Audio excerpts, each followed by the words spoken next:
Darkness rises, and light to meet it. This is not going to go the way you think.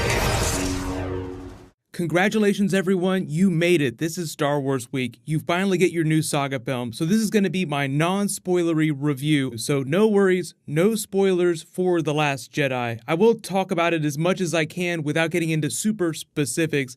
But the main takeaway is that this is the movie that you were waiting for when you heard that they were going to do a new Star Wars franchise when Disney bought out Lucasfilm. Make all the Obi-Wan memes you want to. This is the Star Wars movie that you're looking for. If you felt like Episode 7 was too much of a remake of Episode 4, this is the departure from that. It is the most different Star Wars movie, but at the same time, the most Star Wars movie that you've seen. It blows the mythology wide open. It will get you really excited for what Rian Johnson's going to do with the new trilogy that they just announced with completely new characters. Because once you see what he does with the brand new characters, not the ones that you've seen from Episode 7, but the ones that he's just introduced and how well they work in the story, you just get really jazzed up for what he's going to be doing next inside the universe. But if you're just finding me for the first time, be sure to subscribe to get everything. I'm also doing a ticket giveaway that I'll explain at the end of the video.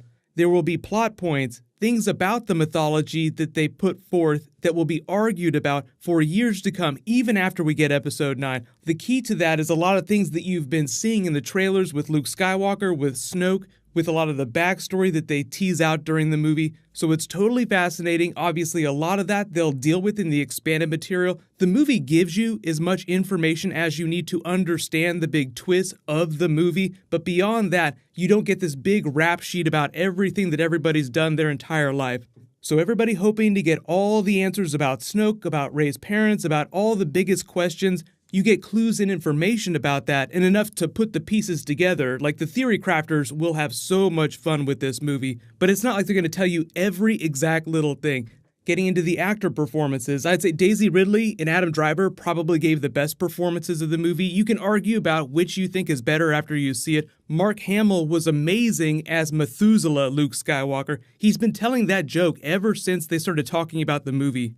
You may have heard his comments about how he completely disagreed with Rian Johnson's take on the character when he first read the script. Like, how dare you do this to Luke Skywalker? This isn't what should be happening. He should be this other different way. Mark Hamill actually developed a non-canonical backstory for Luke Skywalker before we meet him during Episode 7. And of course, the movie throws that out the window, and it treats his story the same way it treats Snoke and the other characters do. It gives you all the information that you need for this movie, but it doesn't tell you every last little thing. I said the movie blows the mythology, the Jedi lore wide open. A lot of that has to do with Luke Skywalker's character, his arc. That's also why it's going to be one of the most argued about films in the fandom. Like, people just arguing about the way things work, the mechanics of everything. In a good way, though, not in a bad way.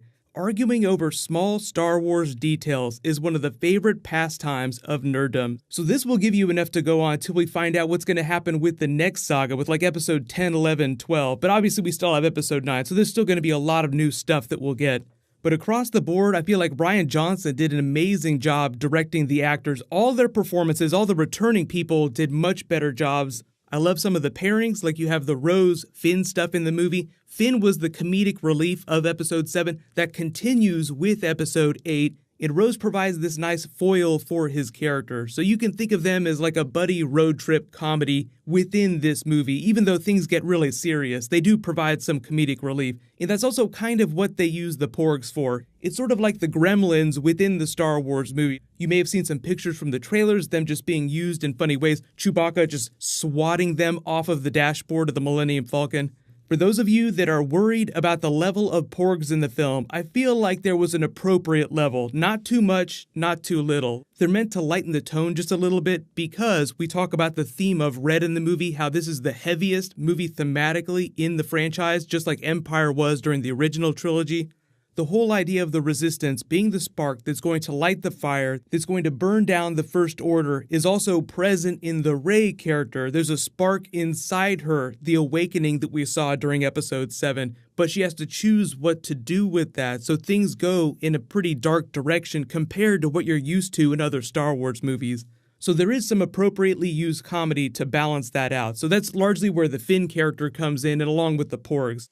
So do not worry about porgs. They're not a big plot point. It's not like they have some big third act reveal. They're not the Ewoks of the new trilogy. They're not that critical to the story. But speaking of critical to the story, Leia's character. Carrie Fisher has an amazing performance, as you would expect. I feel like she did a good job during episode 7. She has a lot more to do, and because things are so much darker in this film, obviously they do a great job of referencing Han Solo and their relationship. Their themes throughout the film, the music themes, the music cues that they bring back from the original films. Star Wars rhymes, like George Lucas says, but this is not a direct copy of Empire the way that episode 7 felt like a copy of episode 4. So don't worry about that. But there are a lot of familiar things from the original trilogy, from all 3 films, as well as the prequels. There are even some brief shout-outs to big prequel mythology things, so keep your ears peeled. I don't want to say what they are to give away spoilers, but we can talk about it later this week. The only complaints that I had is that there are a couple of new characters. Like I said, the 3 new ones are basically Admiral Holdo, DJ, Benicio del Toro's character, and Rose Tico. And by the virtue of the fact that she's traveling with the Finn character, of those 3 characters, Rose gets the most screen time. So I kind of feel like they wasted Oscar Isaac just a little bit. Even though they give him a lot more to do in this film, he still feels like he doesn't get that much screen time. And Laura Dern is amazing and is probably one of the most interesting new characters that the franchise has introduced. They also kind of waste her a little bit in the film too, even though she's a very important person. So even though it's a 2.5-hour movie, Rey, Kylo Ren, Snoke, Luke Skywalker, the Force users of the film, they get the most screen time. Obviously, that's not a big surprise. But at the same time, there are a couple really cool characters that you just don't see quite enough of.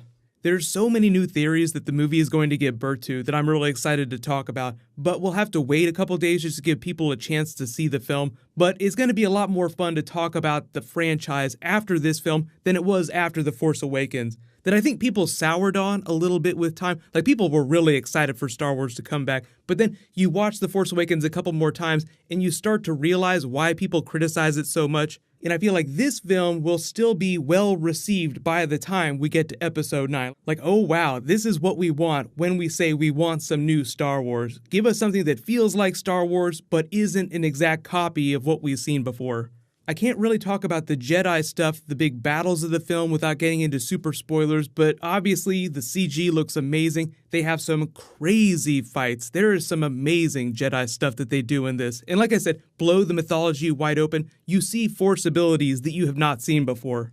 So re-ranking my favorite Star Wars films from favorite to least favorite, and I included the holiday special on this just for fun, starting with the top: Empire, Last Jedi, New Hope, Return of the Jedi, Force Awakens, Revenge of the Sith, Attack of the Clones, Rogue One, then Phantom Menace. And then at the bottom I'll say Holiday Special, because it's fun to watch the Holiday Special because it's so bad. It's sort of a rite of passage for the fandom. So if you yourself have a younger brother or a younger sister that hasn't seen it, or if you're a parent and your child hasn't seen it yet, be sure to make them watch that before the end of the year so they can say they've done it at least once in their life. But all in all, I feel like this is going to be a great movie to revisit. I'll probably see it a couple more times in the theater before the end of the year. If you have the chance to see it in IMAX, obviously it's worth the extra money. You don't have to see it in 3D. That doesn't make it that much better. But if you really like 3D movies, then sure, go for it. But it is one of those movies that's fun to rewatch. And obviously there's so much to unpack, so much that they do with the characters that it takes a long time to process. You will want to see this multiple times. But I don't want to overstep and call it the greatest movie to ever be made. I mean, there are people that will probably say that after this comes out. People will say it's the best Star Wars movie ever. Putting it in context, Empire is still my favorite because at the time it was brand new. Like, it was forging new ground, and a lot of these later films are still derivative even though they're really amazing. Rian Johnson made a really amazing Star Wars film, but it's still built on the bones of what came before. So Empire still gets that top slot. We'll see what ends up happening with Episode 9. It is going to be really hard for Episode 9 to be better than Episode 8, and suddenly you realize why Rian Johnson didn't want to direct Episode 9 and instead go off to this new trilogy with completely different characters, just so that he could go out on such a high watermark in the saga films. So obviously he's staying in the Star Wars universe, but he's not going to do another saga film for the foreseeable future.